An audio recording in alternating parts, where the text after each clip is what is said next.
আল্লাহ নবী জিজ্ঞাসা করলেন, এই যে বিদ্যুতের চমক, বিদ্যুতের যে স্ফুলিঙ্গ চমকালো, তোমরা কিছু দেখেছো? সাহাবায়ে কেরাম বললেন যে না হুজুর, আমরা তো শুধু চমক দেখেছি।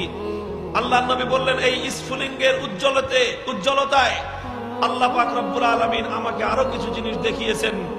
আমি যখন প্রথমবার আঘাত করলাম, বিদ্যুতের স্ফুলিঙ্গ চমকালো, সেই উজ্জ্বলতার মধ্যে আল্লাহ রব্বুল আলামিন আমাকে সুদূর মাদায়েনের রাজপ্রাসাদগুলো দেখিয়েছেন।